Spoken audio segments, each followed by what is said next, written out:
अस्सलाम वालेकुम व्यूअर्स। हमने अपने कंप्यूटर पे Mendel reference management software install कर लिया। हमने जितना भी हमारा रिसर्च से रिलेटेड डेटा था हमने एक फोल्डर में उसको क्रिएट करके उसमें ऐड कर दिया। अब हम ये देखना चाहते हैं कि रिसर्च राइटअप हमने शुरू कर दिया है और रिसर्च राइटअप के दौरान हम ये चाहते हैं कि जो भी बात हम लिख रहे हैं, जो भी रिसर्च से रिलेटेड कुछ बात हमने लिखी है, उसका रेफरेंस भी साइटेशन और रेफरेंसेस साथ साथ हम उसमें ऐड करते जाएं। इस मकसद के लिए हम मेंडले का रेफरेंस एमएस प्लगइन यूज़ करते हैं। हम इंसर्ट पे क्लिक करते हैं। जो ही हम इंसर्ट पे क्लिक करेंगे तो ये विंडो हमसे पूछ रही है कि गो टू मेंडले, हम क्लिक कर देते हैं। तो आप ये देख रहे हैं कि मेंडले डेस्कटॉप का ये विंडो ओपन हो गई है। तो आप हमने अपने रेफरेंस मैनेजमेंट के लिए इस रिसर्च टॉपिक से रिलेटेड जितना भी मटेरियल था, फॉर एग्जांपल ट्रिपल फोल्डर में ऐड किया था। लास्ट वीडियोस में हमने देखा ये जो लाइन हमें नज़र आ रही है, जो फर्स्ट लाइन है, मैं ये समझता हूँ कि ये लाइन हमने जो लाइन लिखी है वो ये जो पहला हमारे पास ये रेफरेंस है, इनमें से किसी एक रेफरेंस को, फॉर एग्जांपल मैं समझता हूँ कि ये वाला रेफरेंस जो है इसको हमें ऐड करना चाहिए, तो मैं इस पर क्लिक कर देता हूँ। तो ये रेफरेंस हमारे इस टेक्स्ट में ऐड हो गया है। मैं इसको अपनी सहूलत के लिए आपको, ताकि हाईलाइट हो जाए, इसको मैंने रेड कर दिया है ताकि आपको नजर आए वाज़े तौर पे। अब हम देखते हैं कि ये जो रेफरेंस हमने ऐड किया है, इसको साथ साथ हम ये साइटेशन जो हमने ऐड की, हम चाहते हैं कि इसका रेफरेंस भी हमारे पास साथ साथ अपडेट होता रहे। इस मकसद के लिए हम रेफरेंसेस के नीचे कर्सर को लेके आके जहां हम रेफरेंस लिस्ट जनरेट करना चाहते हैं, रेफरेंस में जाएं और इंसर्ट बिब्लियोग्राफी पे क्लिक कर देते हैं। तो आप देखते हैं कि जो साइटेशन हमने यहाँ ऐड की थी वो यहाँ उसकी कंप्लीट डिटेल रेफरेंस की सूरत में हमारे पास आ गई। नेक्स्ट लाइन में हमने कोई एक और बात लिखी और हम इसका भी रेफरेंस इंसर्ट करना चाहते हैं। फॉर एग्जांपल इस रेफरेंस में ये बात कही गई, तो हमने इसको भी ऐड कर दिया और इसको मैं अपनी सहूलत के लिए फिर ऐड कर देता हूँ। नेक्स्ट एक और रेफरेंस हमारे पास है और इस रेफरेंस को हम ऐड करना चाहते हैं। तो फॉर एग्जांपल ये कोई रेफरेंस, इसकी साइटेशन हमें ये वाली करनी चाहिए। ये मैं सारे सपोजिशन पे बात कर रहा हूँ आपको जस्ट समझाने के लिए, आपकी गाइडलाइंस के लिए। सिमिलरली और भी आप रेफरेंस इसी तरीके से यहाँ से हम ऐड कर लेते हैं और दो रेफरेंसेस हम और ऐड करेंगे ताकि आपके, फॉर एग्जांपल एक ली ने ये बात कही है और दूसरा हो सकता है कि इसने ये बात कही हो या इस स्टडी में ये बात डिस्कस हुई हो, जो कि उसकी फाइंडिंग्स में हो जाएगी। अब यहाँ आप देख रहे हैं, इसको भी मैं रेड कर देता हूँ। अब आप ये देखिए कि ये दोनों रेफरेंसेस जो हैं अलग अलग ब्रैकेट्स में लिखे हुए हैं। हम चाहते हैं कि ये एक ही ब्रैकेट में हो, तो हम इसको सिलेक्ट कर लेते हैं। रेफरेंस में जाके इसके मर्ज के ऑप्शन पे क्लिक करेंगे तो ये यहाँ पे रेफरेंसेस ऑटोमेटिकली अपडेट हो गया।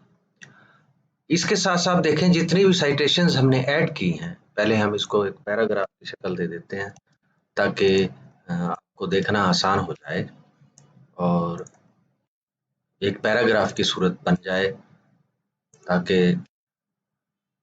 अब दोनों चीज़ें आपको नज़र आ रही हैं। ये टेक्स्ट भी आपको नज़र आ रहा है यहाँ और उसके साथ साथ ये रेफरेंसेस भी आपको, ये देखें ये लिस्ट एक जनरेट हो गई।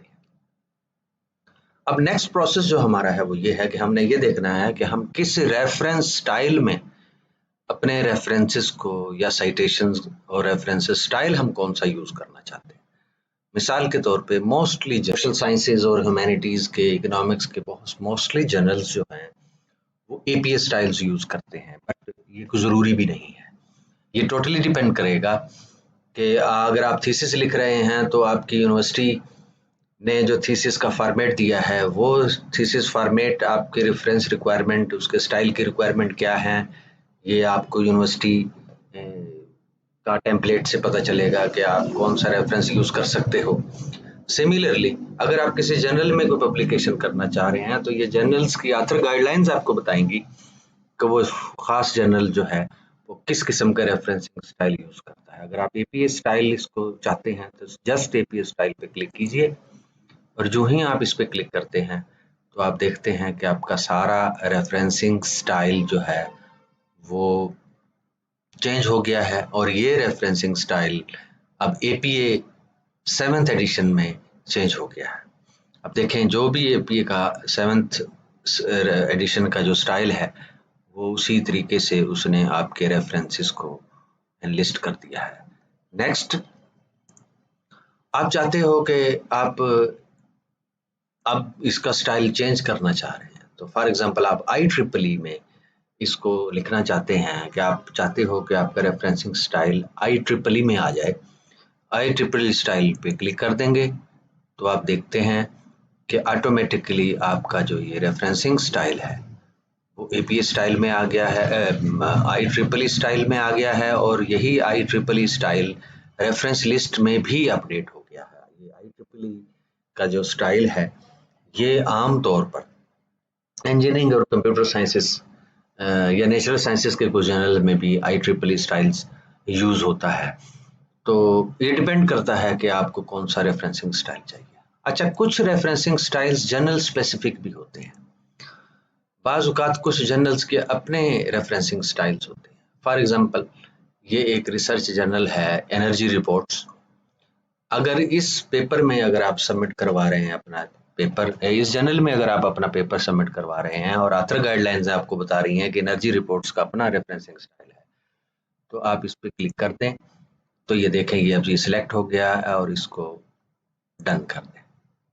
जो ही आप इसको डन किया है आप देखें इसने जो एनर्जी रिपोर्ट्स, हो सकता है कि energy reports APA style use करता हो या कोई उन्होंने कोई अपना स्टाइल डेवलप किया हुआ हो तो उस हिसाब से ये आपके रेफरेंसेस को चेंज कर देगा। तो आप देख रहे हैं कि अगर आप साइटेशन और रेफरेंस मैनेजमेंट के लिए मेंटली यूज़ करते हैं तो ये आपको सहूलत फराहम करता है कि एक तो आपका डेटा एक लाइब्रेरी की सूरत में मेंडले डेस्कटॉप के फोल्डर्स में आप उसको सेव कर सकते हैं अपलोड करके और वहीं से आप इसको पढ़ भी सकते हैं और वहीं से रेफरेंसेस आपको ऑटोमेटिकली आप अपनी वर्ड फाइल में जो रिसर्च आप कर रहे हैं, जो राइट अप कर रहे हैं उसमें आप उसको ऐड कर सकते हैं और रेफरेंसिंग स्टाइल को जिस स्टाइल में भी आप चेंज करना चाहें, जिस अवेलेबल स्टाइल में आप चेंज करना चाहें आप उसमें कर सकते हैं। जितने भी रेफरेंसिंग स्टाइल होंगे ये उसकी ईज़ आपको फराहम करेगा कि किसी भी वक्त एक क्लिक के फासले पे आपकी सारे रेफरेंसेस एक क्लिक से चेंज हो जाएंगे। उम्मीद करता हूँ कि ये जो हमारा 4 वीडियोस का एक ट्यूटोरियल था मेंडले के थ्रू साइटेशन और रेफरेंस मैनेजमेंट कैसे की जाती है, तो इससे आपको फ़ायदा होगा, आपके रिसर्च राइटअप आसान होगा और आपका टाइम बचेगा और रेफरेंसिंग आपकी ज़्यादा एफिशिएंटली और ज़्यादा सिस्टमैटिक हो जाएगी।